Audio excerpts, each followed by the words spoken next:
Olá, meus queridos, tudo bem? Que tal a gente aprender a pregar a palavra de Deus hoje dentro da história do Jó? A história do Jó é muito conhecida, muito forte, muito poderosa, muito comovente. E eu tenho certeza que quando você começar a pregar sobre esse assunto, você vai conseguir capturar a atenção das pessoas, porque é uma história muito linda. Então vamos ficar comigo até o final e vamos aprender a aplicar a palavra de Deus nessa história, tá bom? Vamos lá? Você vai iniciar a sua pregação fazendo uma pequena introdução e você vai falar que o Jó foi um homem experimentado por Deus, entre Deus e Satanás, como se fosse uma espécie de modelo de cristão, onde o Senhor torcia pelo seu progresso e Satanás torcia pelo seu fracasso. Como é a nossa vida hoje. Existe uma torcida angelical pelo teu sucesso, existe uma torcida maligna pelo teu fracasso, pela tua derrota. Satanás lança suas tentações, lança suas oferendas para que você seja tentado e você finda saindo da presença de Deus, enquanto o Senhor te mostra a mesa que está posta para que você deseje estar na presença do Senhor.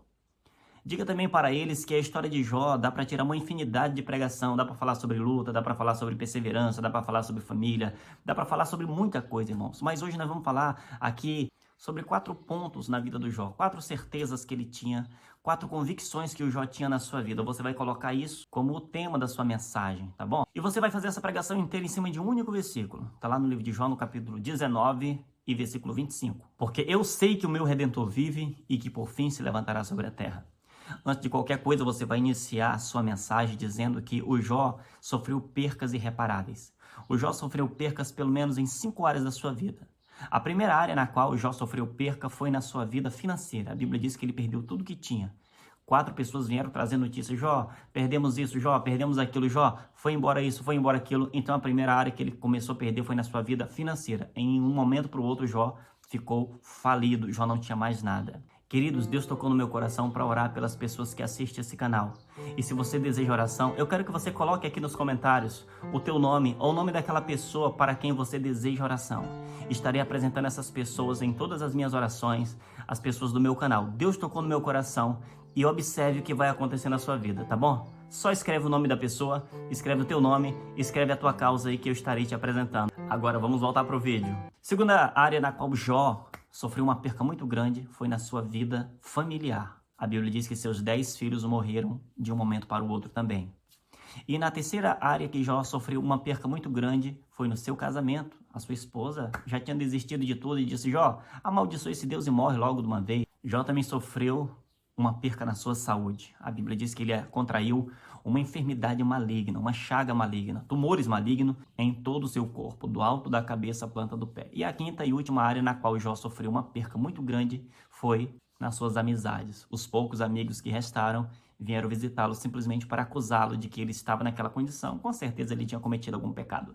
Depois que você coloca essas 5 áreas nas quais o Jó sofreu uma perca, você agora vai dizer para os irmãos que muitos dos que estão ali devem estar nesse momento, no momento que você estiver pregando, eles devem estar passando por percas ou por problemas em alguma área dessas que você citou. Muitas pessoas que estão ali ouvindo a sua pregação devem estar passando naquele momento um problema no casamento, um problema financeiro, um problema na família, um problema na sua saúde, amizades, enfim. Então você vai falar para eles que o Jó também passou por aquilo, irmãos. E você vai dizer que o livro de Jó é como se fosse a linha do tempo. A sua própria linha do tempo. O capítulo 1 começa o início da vida do Jó. O capítulo 19, que nós acabamos de ler aqui, é o meio. E o capítulo 42 é o final. O capítulo 1, o que ele faz? Ele começa a aprovação do Jó. O capítulo 2, ele mostra qual foi a atitude do Jó no meio dessa aprovação. E o capítulo 42, ele vai dizer o resultado do comportamento do Jó no meio das lutas, no meio das tempestades. Olha só, irmãos. 1, 2, 3. É uma linha do tempo. É um estímulo, é o comportamento e é a consequência. 3 coisas que a gente aprende na psicologia. Toda ação que você tem, todo comportamento vem por causa de um estímulo. Então, o Jó foi estimulado, e Jó teve um comportamento com esse estímulo e depois vem a consequência do seu comportamento. Você vai olhar para os irmãos e vai dizer para eles o seguinte: qual é o teu comportamento diante das lutas? Então você vai dizer para os irmãos que o que abençoa uma pessoa, o que faz a diferença na vida de alguém, não são suas dúvidas que vêm quando as lutas chegam, e sim as suas convicções, as suas certezas. E Jó nutria pelo menos 4 certezas na sua vida. Você sabia disso, irmãos? Olha só, o texto que nós acabamos de ler, que ele diz: eu sei que o meu Redentor vive. Então a primeira certeza, a primeira convicção que o Jó nutria, e ficou muito claro isso, foi essa daqui. Coloca aí no texto: eu sei. Olha só, irmãos. Então a primeira coisa que você vai citar aqui, que Jó, ele sabia quem era o seu Deus. Querido, olhe para a igreja e diga assim: se você sabe quem é o Deus que você serve, você não vai se desesperar na hora da luta. Se você sabe quem é o Deus que está cuidando de você, você vai descansar no Senhor. Por que você fica desesperado? Olhe para a igreja e diga isso. Não se desespere diante da luta. As nossas lutas parecem ser insignificantes quando comparados à luta do Jó. Imagina 10 caixões na tua sala, cada um com um filho seu. Gente, isso é inadmissível, isso é incalculável, é impensável. O Jó fazendo o velório de 10 filhos na sala da sua casa, e a Bíblia diz que quando ele recebeu a notícia da morte dos filhos e da perda de tudo que tinha, ele se levantou do seu lugar, vestiu outras roupas, pano de saco e foi adorar. Gente, eu não acredito nisso. Olha só, irmãos, como nós temos que melhorar a nossa vida. O Jó foi adorar. Quantos de nós, diante de uma luta dessa, as notícias ruins, uma doença que chega, se desespera e começa a criticar Deus, começa a desacreditar na sua palavra, começa a dizer que não vai mais para a igreja porque Deus permitiu. Irmãos, bem-vindo ao clube. Quando você entregou a vida para Jesus, você não ganhou um atestado carimbado por Deus, vida tranquila, mar de rosa, não vai mais ter problema. Jesus disse: no mundo tereis aflições, mas tenha bom ânimo, porque eu venci o mundo. Irmãos, não é porque você entrou na igreja, não é porque você conheceu Jesus, que a tua vida agora não tem problema nunca mais. A Bíblia diz que tudo sucede igualmente a todos, então não se preocupe, você vai passar por luta sim, mas você vai ter um Deus forte e poderoso para vencer juntamente com você. Amém? Diga para eles que Jó diz: eu sei. Jó sabia quem era o Deus que ele servia, e diga também que ele não aprendeu esse eu sei. Ele ficou sabendo não porque alguém ensinou para ele, mas porque ele aprendeu diretamente com Deus. Irmãos, Jó disse: eu te conhecia de ouvir falar, mas agora os meus olhos te veem. Olha, irmãos, muitos de nós conhecemos Deus só porque o pastor fala na igreja, só porque os irmãos contam alguma coisa, mas chega um ponto, no momento mais crítico da nossa vida, nós começamos a conhecer Deus porque nós passamos por uma experiência com Deus, na qual precisamos nos apegar com Ele, e isso deixa mais estreito o nosso relacionamento com Ele, e começamos a conhecer o Senhor verdadeiramente. A segunda certeza que o Jó tinha, ainda nesse versículo, ele disse, primeira, né? Eu sei agora que o meu Redentor vive. Irmãos, ele sabia que Deus era o seu Redentor. Se você for ver no original, Redentor é aquele que paga o preço pela vitória de alguém. Irmãos, Redentor é isso. Jó tinha certeza que o seu Redentor era o próprio Deus, que paga o preço pela sua liberdade, o seu patrocinador oficial da sua vitória. O Jó sabia, irmãos, que por mais que ele passasse pela luta, ele tinha certeza na redenção divina. Ele tinha certeza que o Deus que ele acreditava, que é o nosso Deus, era o seu Redentor, que Deus era suficiente na sua vida. Então você olha para os irmãos e diga assim: você tem certeza que Deus é o teu Redentor? Você tem certeza que é Ele quem vai te dá essa vitória, é Ele que paga o preço pela sua vitória? Então, por favor, querido, seja como Jó, tenha certeza, seja equilibrado, vença, passe pela luta dando glória a Deus, porque no momento mais crítico é aqui que Deus se revela para você. A Bíblia diz que o poder de Deus se aperfeiçoa na nossa fraqueza, amém? A terceira certeza, a terceira convicção que o Jó tinha era que o seu Deus estava vivo. Eu sei que o meu Redentor vive. Ele tinha certeza que Deus estava vivo, irmãos. Ele nutria essa certeza.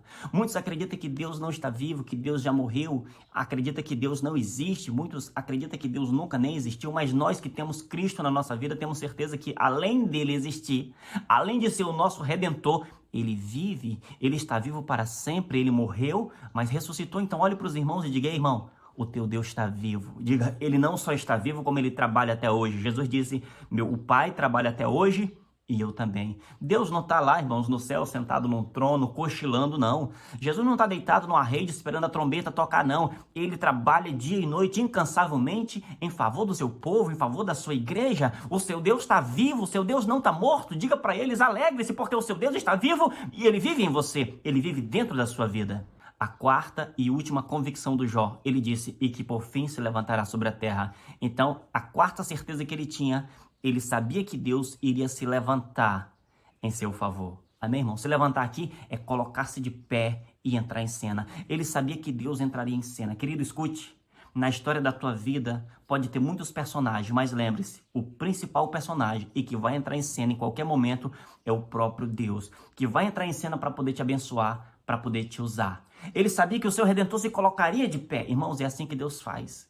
Quando chega o ponto certo, quando chega o momento, ele se levanta de pé, vem correndo ao teu encontro e te pega nos braços e te ergue e te abraça e diz: tu é o meu servo. Olhe para os irmãos e diga assim: eu declaro que Deus vai entrar em cena na tua história. Eu declaro que Deus vai entrar em cena na tua vida. Olhe para eles e diga: você não está sozinho nessa luta. Deus vai se colocar de pé.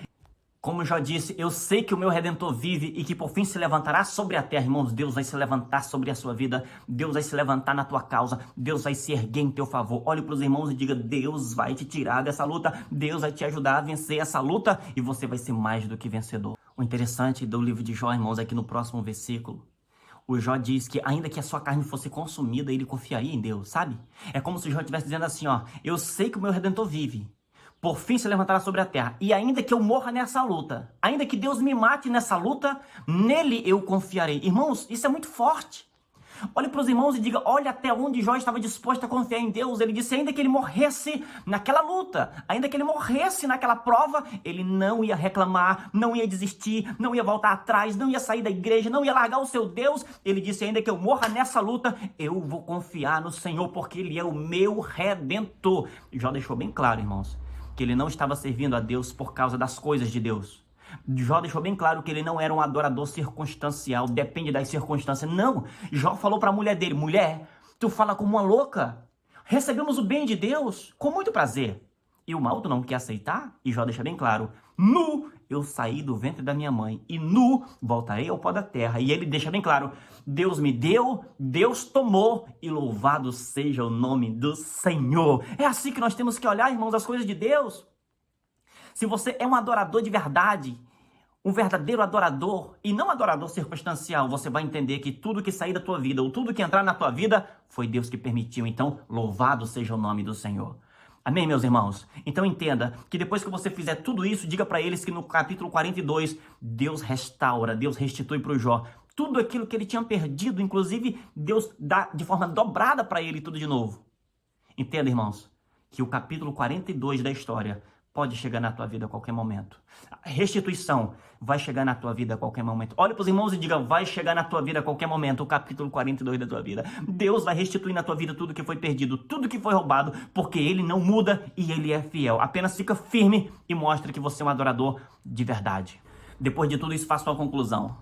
Diga para os irmãos: assim como Jó permaneceu firme no momento crítico, assim como Jó foi fiel até o fim, irmãos. Mesmo no pior momento da sua vida, Jó pegou uma lepra, irmãos. Tumores malignos. Jó emagreceu, irmãos. A história diz que Jó pegou uma febre muito forte. Emagreceu muito, muito. Ficou cerca de 35 quilos. Seus cabelos caíram. Jó ficou feio, ficou fedendo.